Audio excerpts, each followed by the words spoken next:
What up, everybody? Happy Monday, and welcome to another episode of the Grid and Grind Show brought to you by the Off the Bench Podcast Network.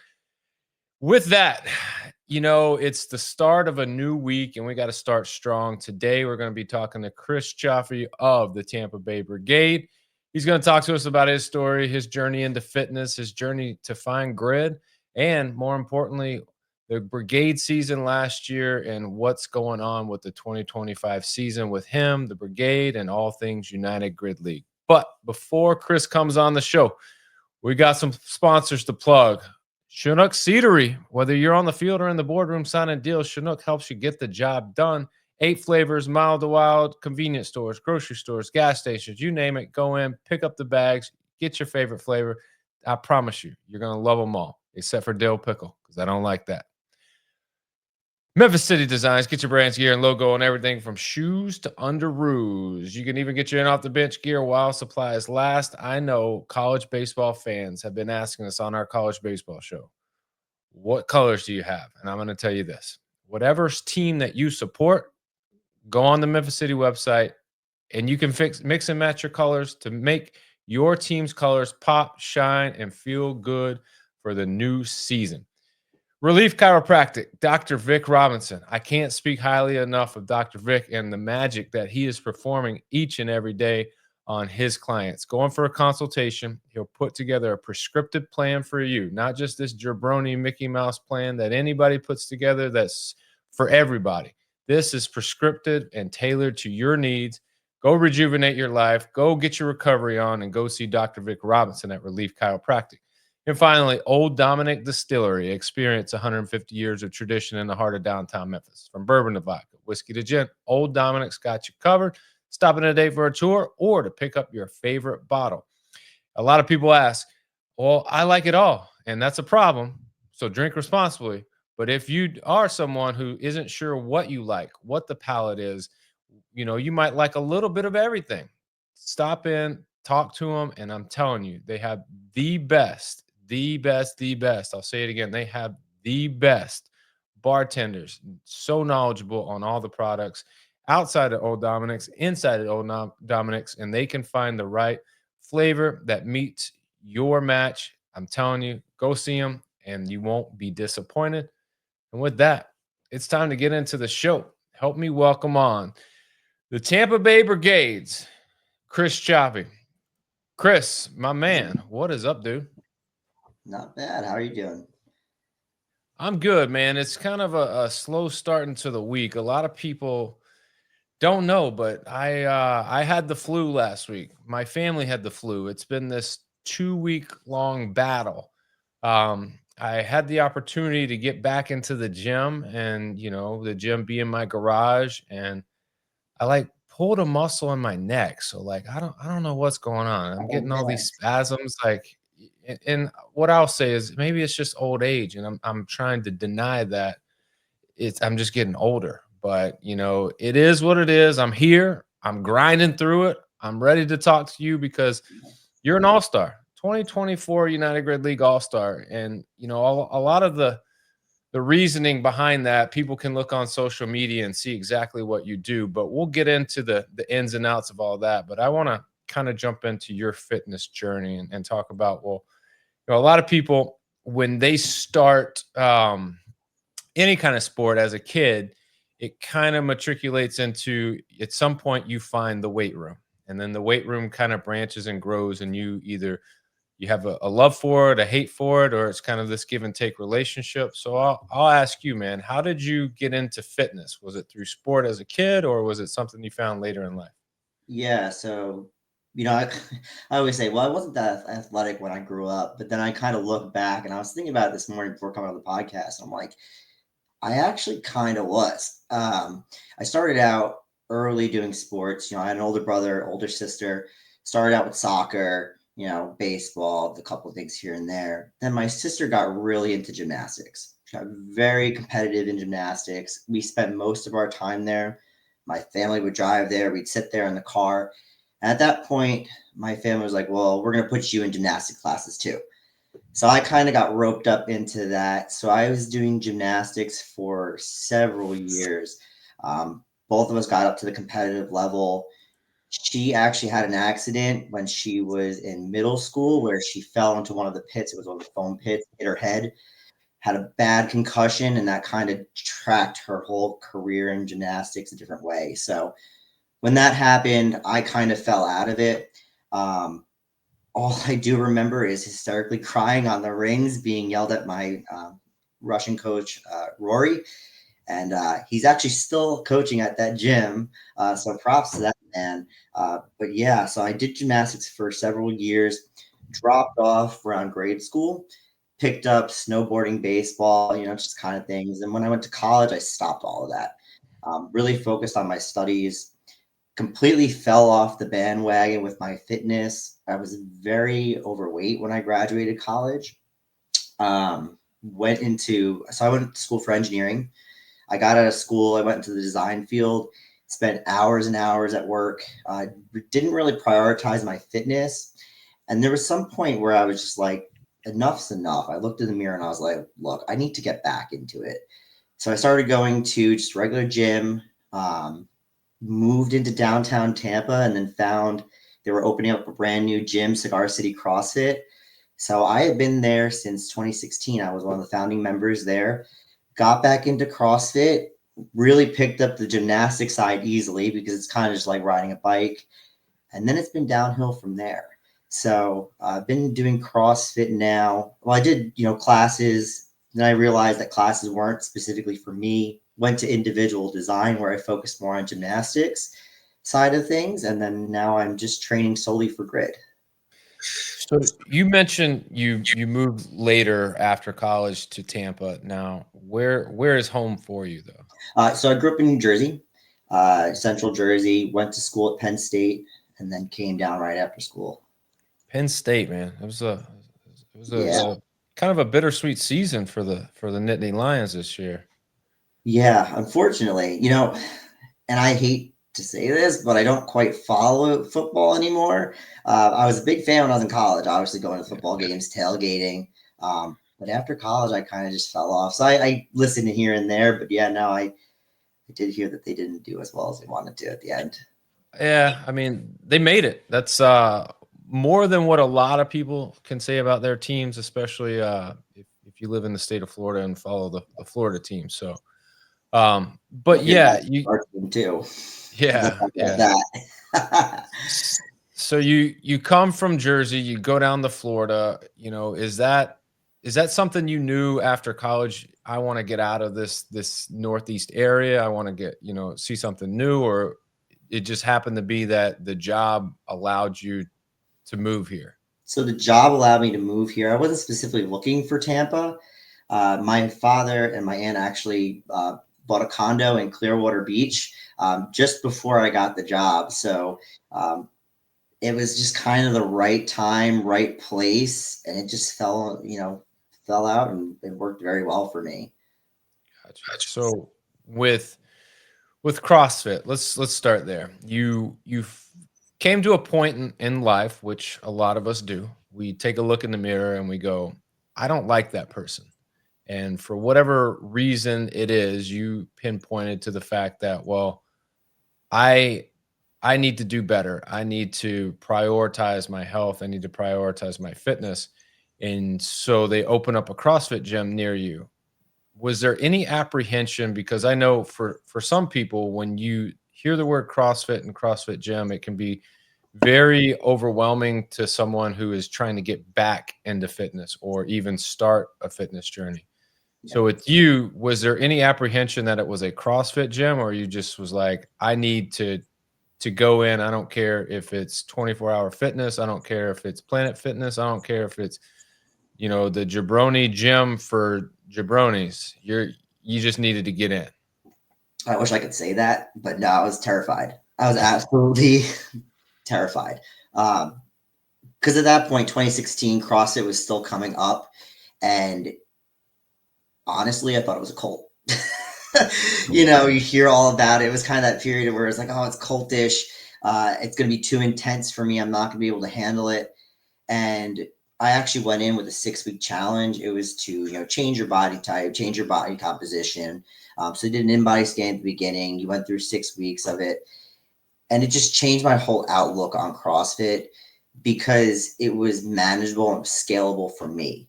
Right. Obviously I wasn't lifting the heavy weights like our strength specialists do, but I can do the gymnastics. I was picking up things, that I really liked and enjoyed. So yeah, I was scaling back on some of the weightlifting, but then the gymnastics I can, get back into and do that. So I felt really accomplished getting into it. So being a first time person doing CrossFit, yeah, it was terrifying. But after the first couple of weeks, it was like, oh, okay, this is approachable now. How many people did you piss off when you were able to immediately just jump on the rings and just start doing, backward roll to support and ring muscle ups and bar Well, muscle ups? one of the old owners actually he was showing some ring muscle ups, and I was like, well, I want to do that. And he's like, that's for the advanced athletes. I'm like, Mike Verdi, look back at me now, baby. Yeah.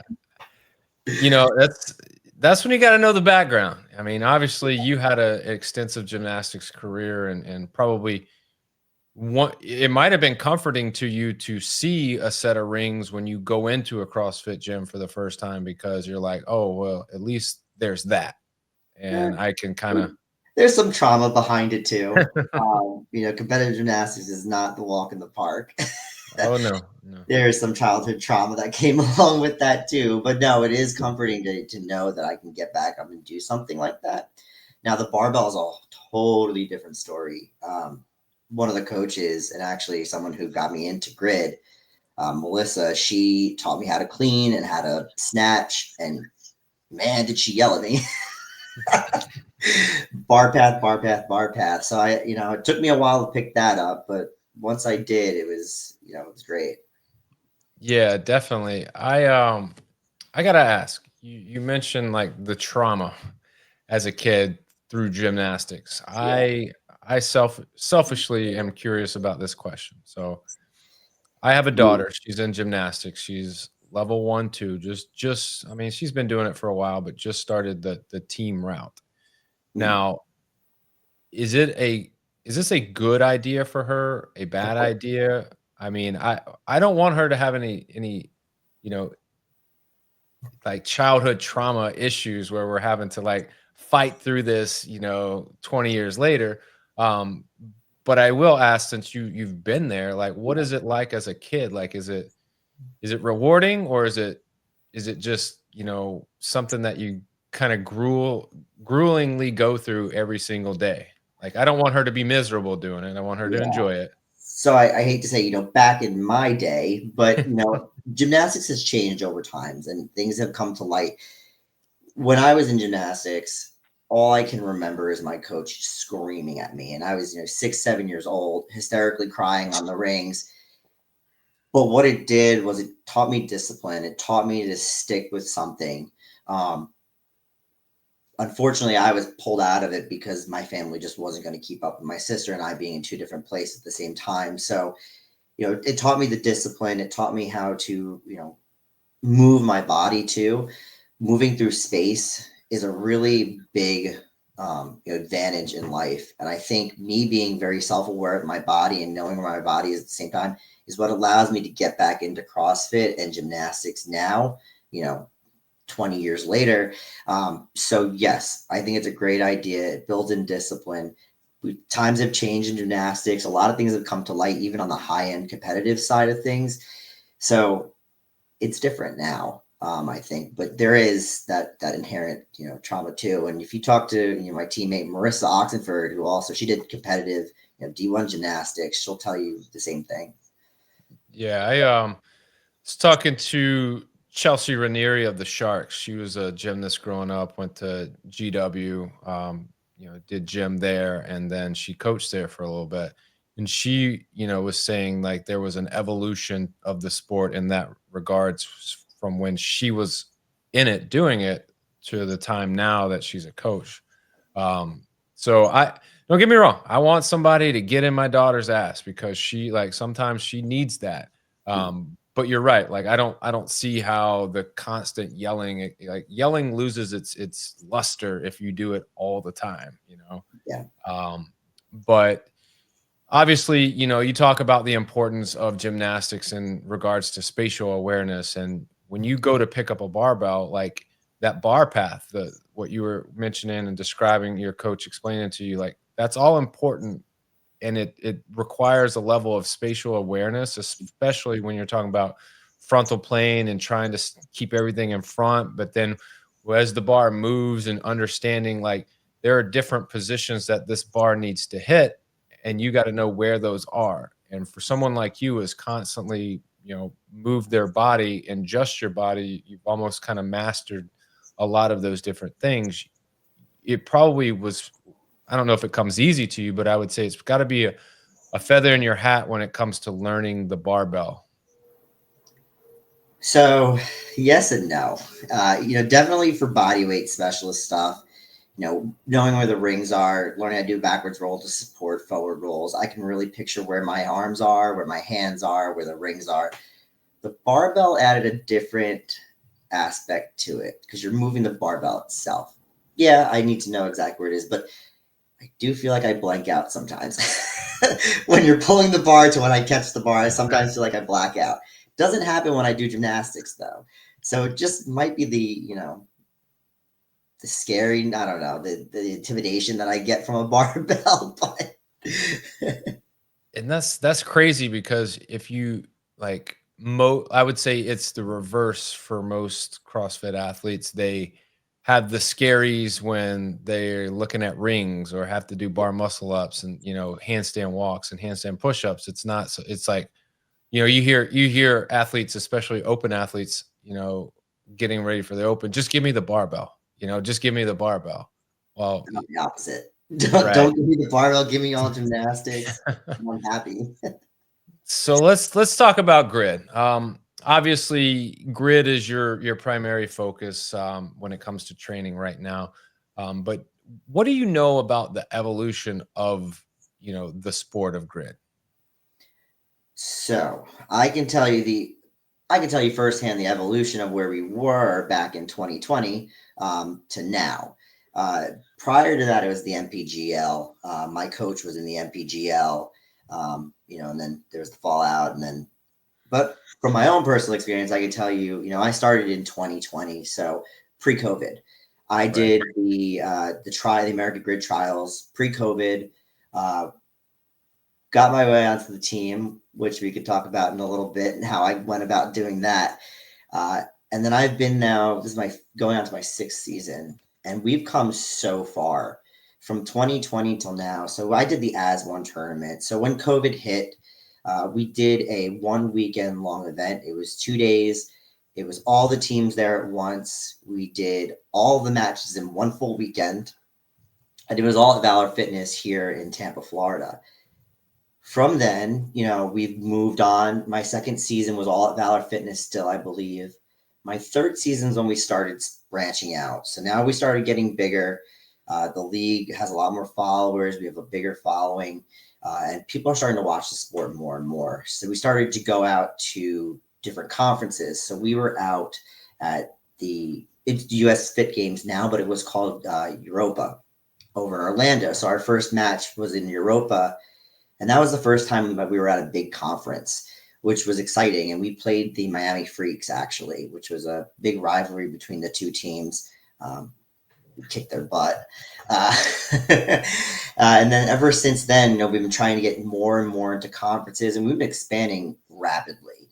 Last year, a big one was for Vegas, for us to go to Vegas. Unfortunately, my team couldn't make it there just due to the hurricane that came through.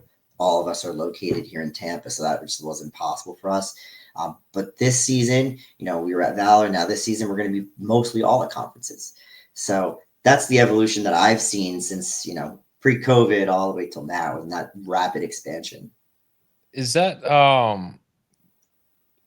bring a level of excitement or a level of, you know, anxiousness or fear? Because, you know, while expansion is good, that also means there's more eyes and more athletes that have potential to try out and be on teams. And then it becomes like a big time professional sport where, like, if you're not doing what you need to do, like, you can be replaced.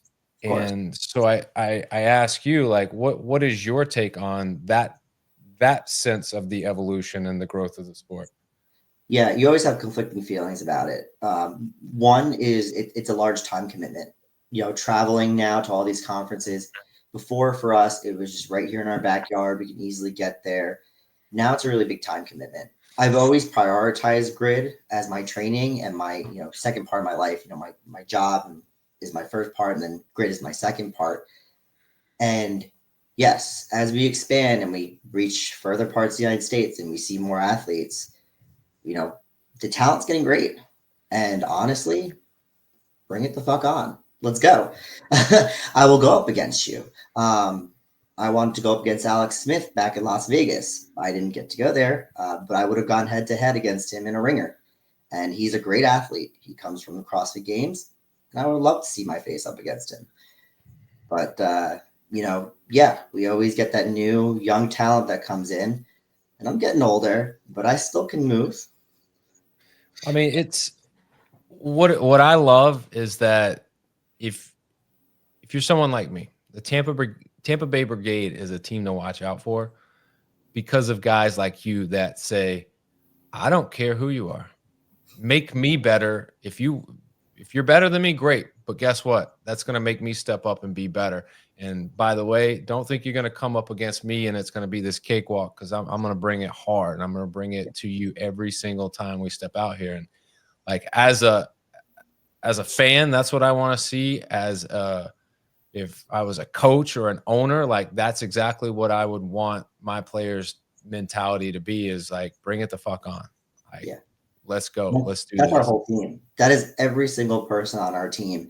And we've come a long way with our team.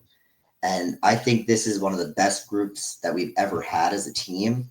And every single one of them has that same mentality. If we don't think we're good enough, they're going to put that work in every single day that we will be the best. Yeah. So you've been with the Brigade your entire career, right? Yep.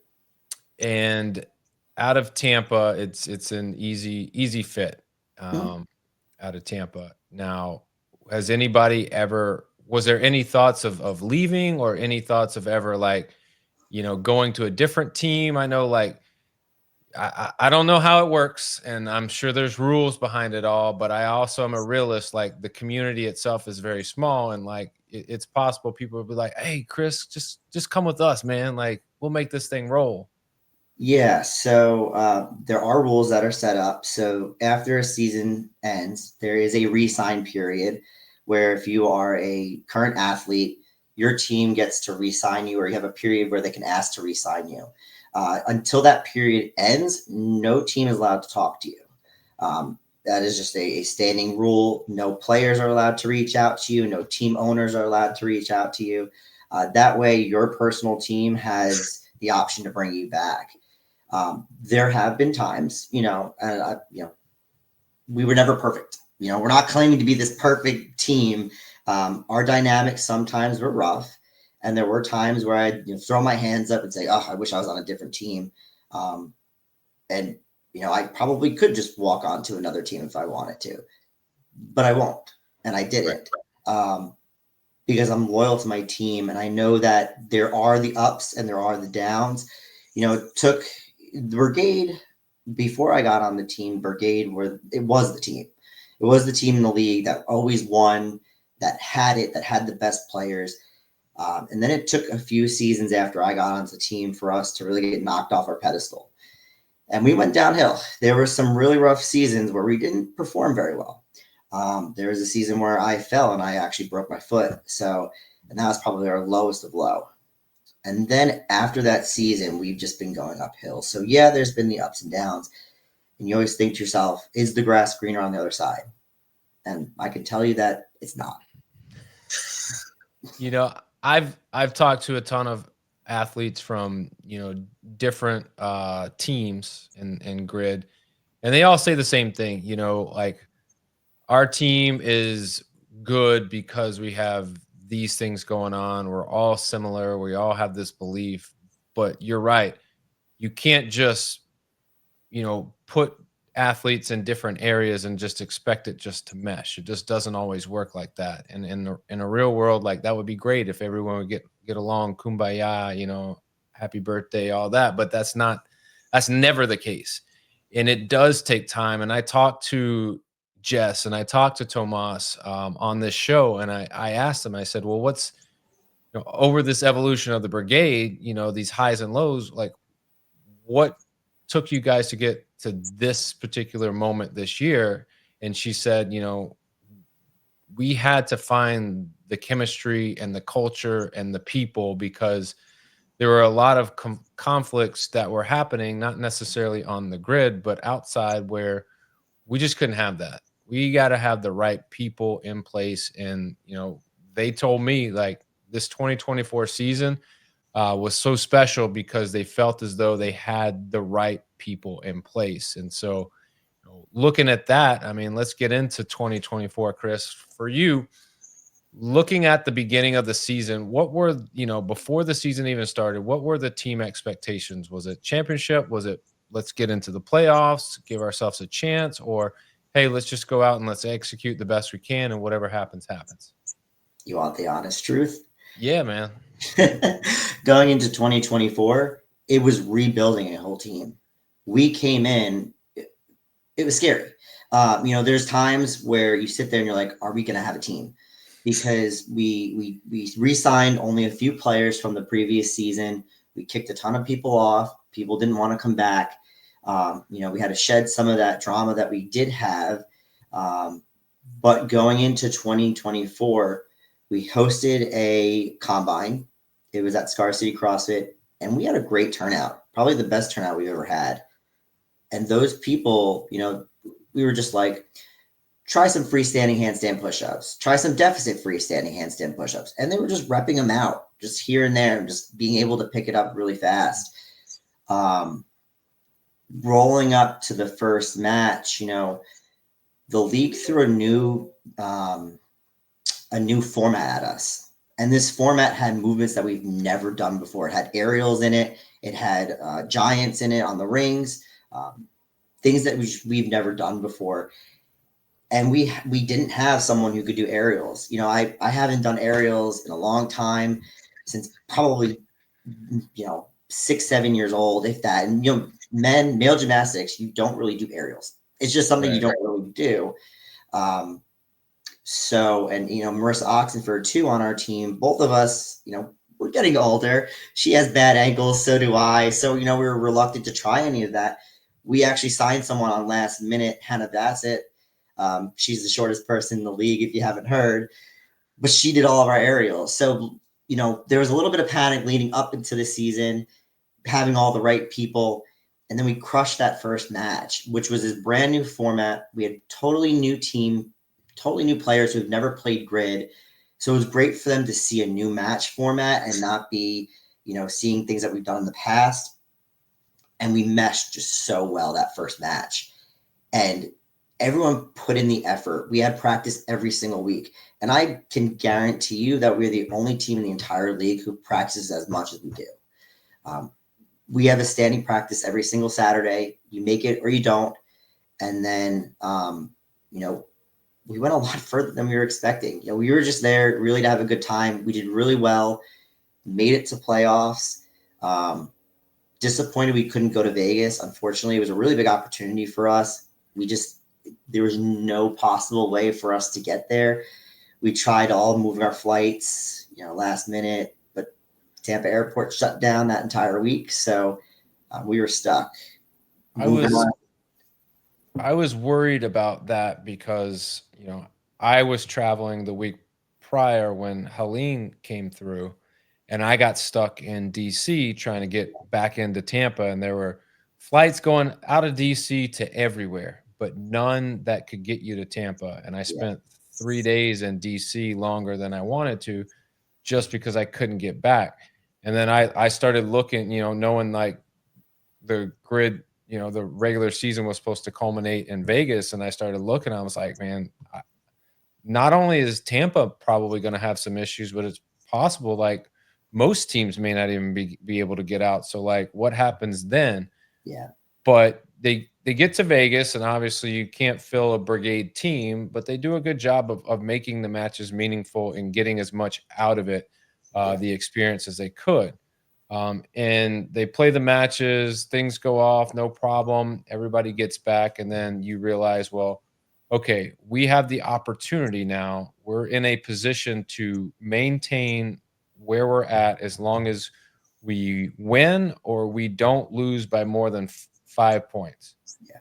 And so let me ask you that going into that last regular season match, knowing, well, if we win or if we lose by less than 5, we get to draw the 1 or 2 seed the very next day. And then if we win that, then we got to do another one. So for you as a player, is it just, hey, everybody go out and win? Don't worry about the differential. Don't worry about trying to save and rest and kind of get through it.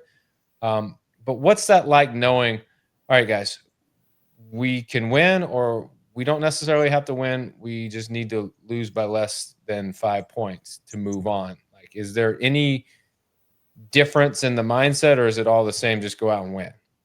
So that never came up. We never sat there and said, oh, we could win, we could lose. It was always, we're going to give it 110% and we're going to die on the grid trying. We didn't care what the point differential was at that point. We just wanted to win. So we put our best players out.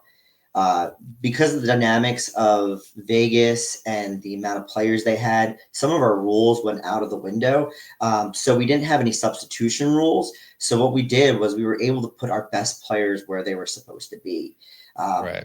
So did that tax us for day 2? Oh, 100%. Did the Sharks have an upper hand on us going into the playoff match? Yes, 100%, because they didn't have to play the day before. Right. I mean, if you're 1 or 2 seed and you have essentially a day off and the other team doesn't, and you're going back to back, because correct me if I'm wrong, you guys have never had to. You've never done back to back. So so with our new players, they haven't. In previous seasons, we've done double headers where it's same day, 2 match, same day. Mm-hmm. They're usually a shorter match, so they'll either take out an echo or a triad. So we've done it in the past, but there hasn't been 3 in a row.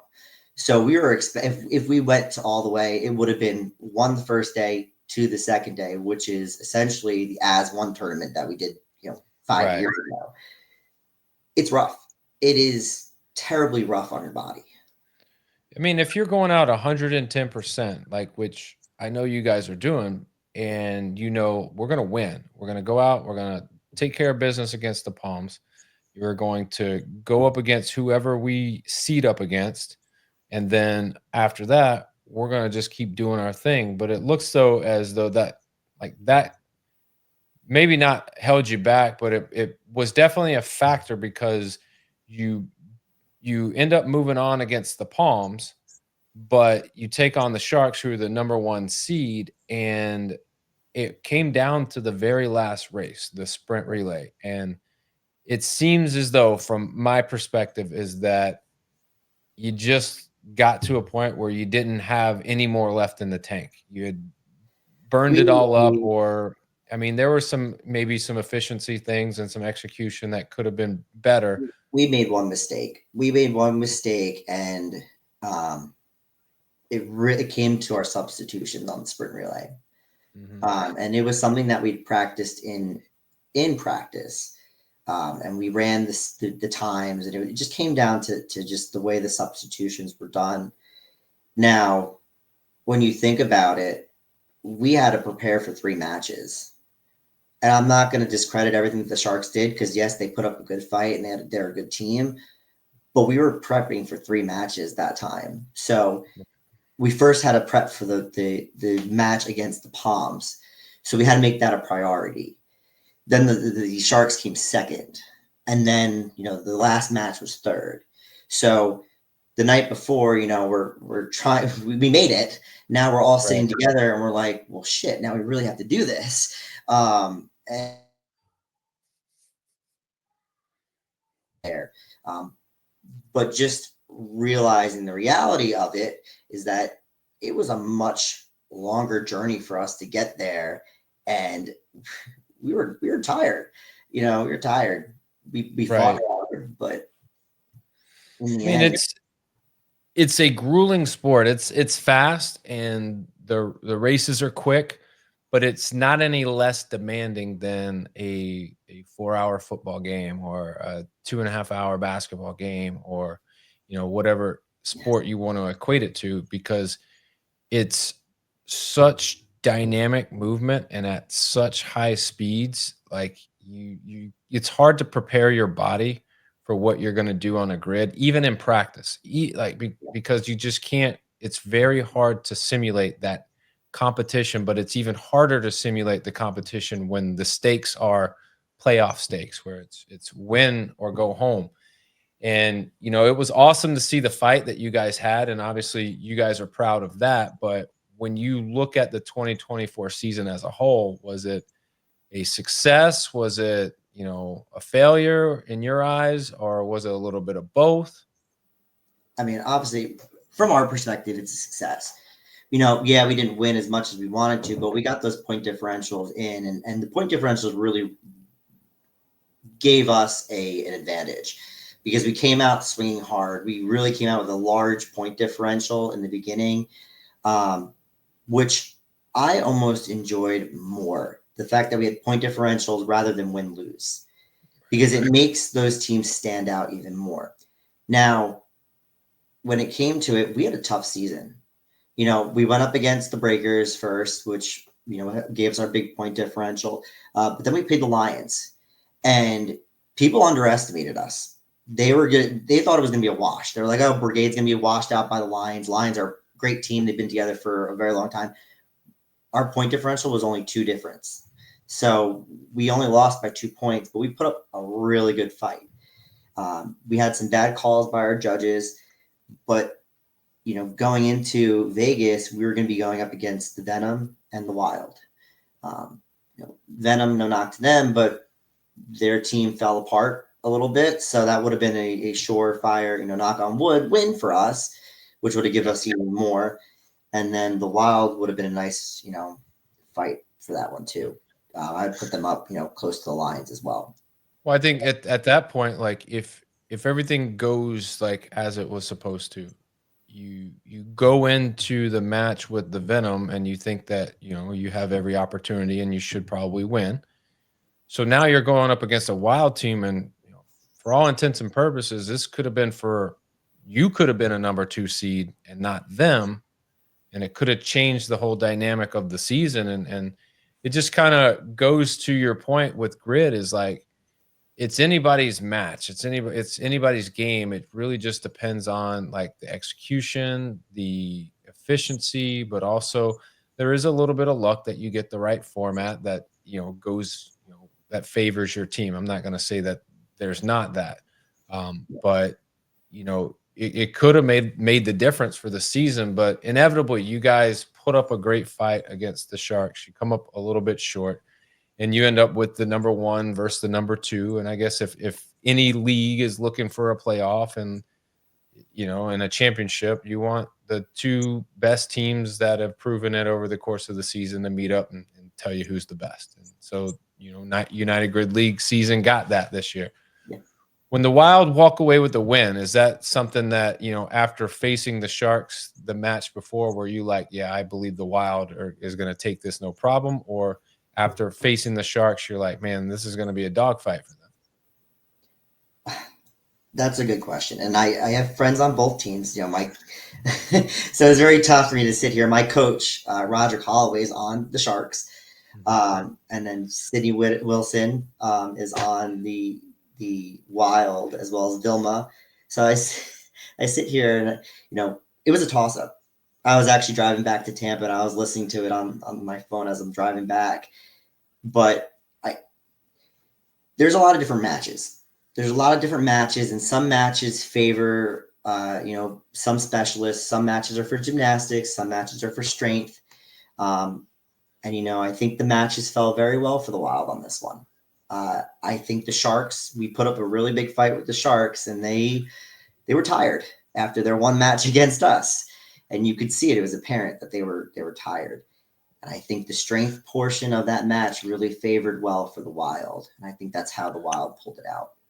Yeah, I asked that question because, like, when you think about the race formats, like, I don't think too much about like the components of of what's in each race. It's just, you guys are professional athletes. You're the best of the best at what you do. And I just believe, like, there's not a single movement that you throw out there that guys aren't going to be able to do. It just comes down to how fast can you do it. And, when I looked at that and I've talked to people, they said that exactly. Hey, this race format, the Sharks have all the people that can complete these elements. The problem is that the Wild, this very much favors them to do it faster. Not any better or that they can do it and the other team couldn't. It's just they're going to be able to do this faster. And it showed. It was, not a total wash, but it was a pretty dominant performance by the Wild in the championship game and, in the playoffs in general. So, looking back at the season, obviously a net positive for you guys. I mean, you got to be happy about, the progression of the season. Because when you talk about a rebuild, in everybody's head, you're going, okay, this might be a challenging year for us. If we make playoffs or even, have a chance to win a championship, that's just a bonus, because when you rebuild, you're talking about, the ebbs and flows that come with that.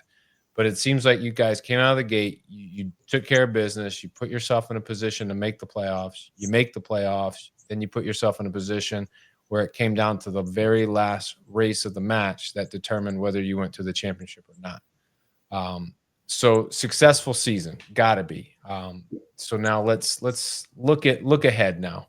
2025 for Chris Cioffi. What are you re-signing? Are you sitting out? Are you contract negotiating? Like, what are we doing? I got my contract. My LOI was sent by Jessica President on Christmas Day. She said, "Merry Christmas. Go sign your LOI." Of course, I signed it. I'm going back. I love my team. At this point, this is the first season. We're not even holding a combine this year. All of our players are coming back. So we're going into the season with a full, now veteran team. We do have one or two positions available, one on our female side, one on our male side. But other than that, we're pretty set. So really excited. Excited for, anything new that the Grid League can throw at us, any new gymnastics movements, we're ready for them. So I'm just very excited for this season. We're looking to win. We're looking to win the whole thing. We're all hungry for it. It's time. It's time for us. I've heard that this year is a resurgence for the Tampa Bay Brigade. They're going to go back and rightfully take what is theirs. And I say that because you mentioned it, and it's no surprise. Like, the Brigade have been one of the top teams in Grid since the formation. And what you guys want to do is solidify that fact. Is, let's make it back to a championship. Let's win a championship so we can go ahead and let everybody know, like, we're back. All right. We didn't go nowhere. We just took a hiatus for a year, but we're back, ready to rock and roll. For you, obviously, the season's a little bit away. What does that mean for off season and training for you? What does it look like? Is it more, do you take a break on some of the training aspects and then you ramp it up closer to the start of the season, or you're balls to the wall on the jump? So since November, we took a back seat. I tweaked my back during that last match. So my coach has really been having me rehab, get back into it. We just started my grid training back up again. So I'm starting to lift heavy again. I'm starting to get back into some more high skill gymnastics. We'll start ramping up the amount of quantity I do. So basically, I'll be able to do whatever grid requires me to do. I'll be able to go out there and just hit what I need to hit under fatigue. But we'll have to build up to that. So we're starting to get back into it very heavy, heavy weights with some high skill gymnastics. I'm never doing heavyweight on the grid. If I am, it may be in triad, but that's about it. So my coach always fatigues me desperately. I'm always into the ground, and then he has me do my high skill gymnastics. So when I get out there on the grid, it's not hard for me. That's like when I was playing basketball, our coach we would run and we'd have these grueling practices, and then he'd put us on the free throw line.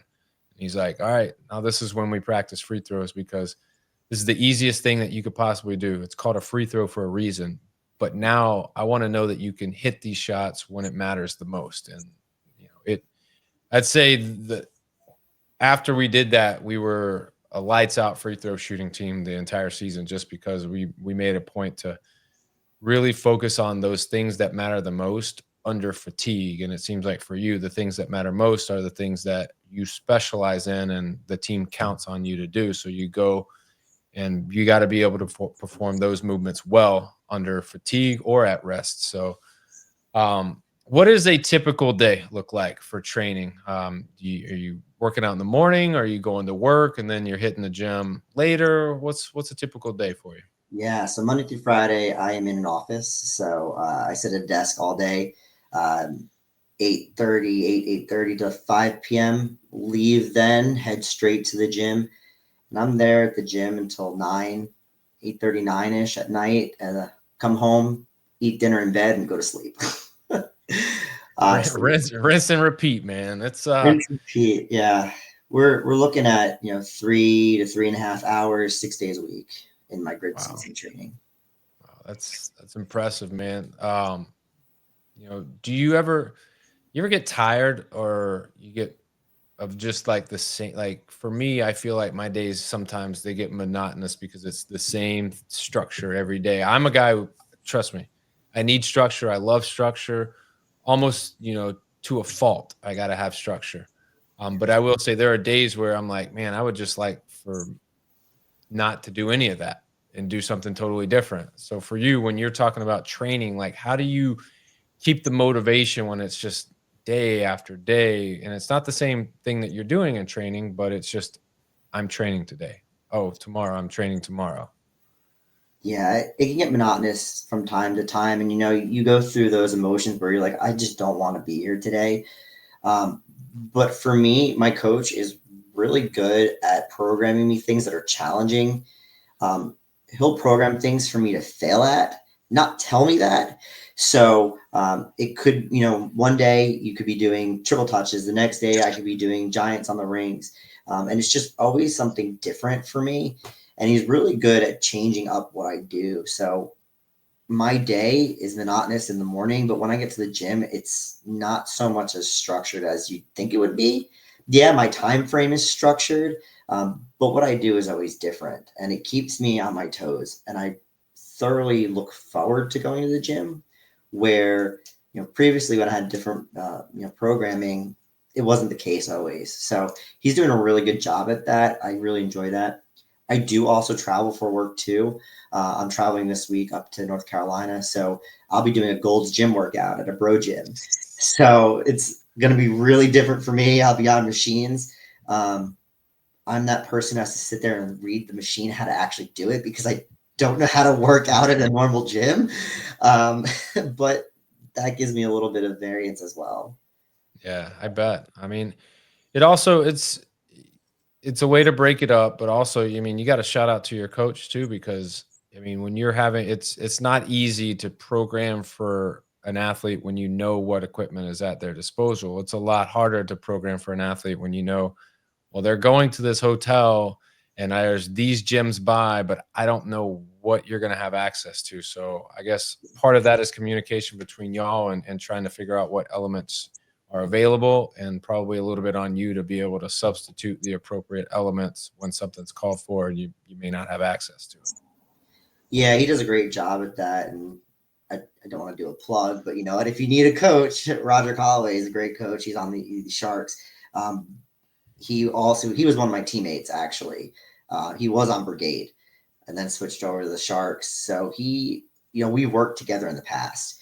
We've been teammates, and then now, so there's a lot of communication between the two of us. So if I have any issues, I just shoot him a text. He sends me, a variance or something different. I don't have this today. He sends me something different. So that's really good on that part, and it keeps it, pretty clear communication between the two of us. All right, Chris. Last thing I want to touch on before I let you run. I looked through social media, and I've seen a lot of pictures of you and the unbelievable stuff that you do. But one of the things that I see is the personality. You see people get fired up on the grid, but I see your animation and like there's joy in your animation. There's fire, there's passion, there's a love, and there's care. Like I get all the feels when I see you amped up in these pictures on the grid. And I don't even know if it's because it's something personally you did or just something someone on your team did. But I'll ask you, are you kind of the match guy? Do you create a spark for the team? Are you that guy? I don't know if I'd say I'm that guy, but grit is my life. As simple as that. I eat, sleep, breathe grit. It has become a big part of me, and I put my whole heart into it going out on that grid. Yeah, you see a lot of photos of me really happy, excited, jumping up and down. There's times when I'm very low, but you kind of have to get out of that mindset. So there are people on my team that build me up. Marissa Oxenford, if I'm low and I lost a race or I lost a match or I did something wrong or, I failed at something, if she's right there to bring me up and, and vice versa, I bring her up. So on our team, there's no one it person. It's everyone balances it back and forth. It's, if you're low, someone brings you up. And then, all the mentality goes up. The pictures you're probably seeing, which one, my face looks just absolutely disgusting, but it's where I'm jumping up in the air. That was from our ringer point. We were behind. I came in, I think it was a handstand med ball walk, just destroyed it and just was super excited. When you love what you do and you train every day for it and you succeed, it shows on the grid. Yeah. The one in particular, I'll show it to you. Oh right no. here. This is one of my favorites. My Beyonce right Super Bowl one. This one right here. Yep. That's the one. I mean, there's everything in that photo. One, you're unbelievably strong. That is clear.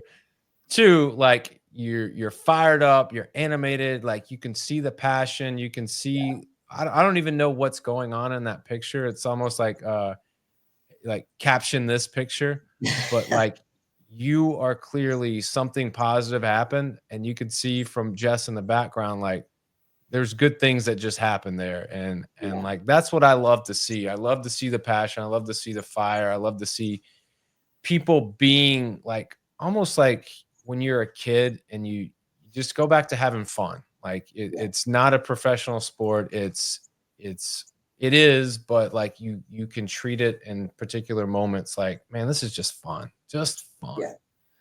So, but Chris, man, I appreciate your time. I'm gonna let you roll. Anything out there you want to plug or promote before you roll out of here?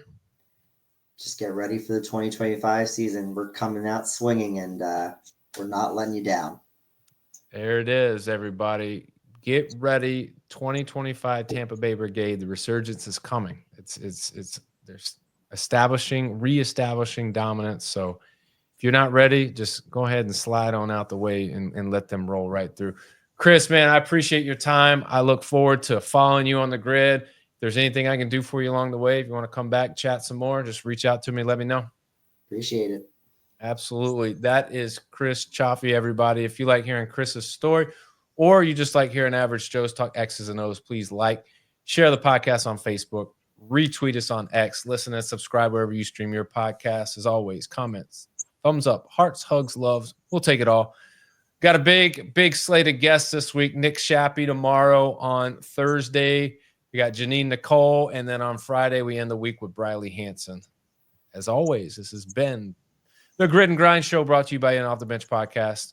Strong body, sharp minds, grit and grind all the time. We are out.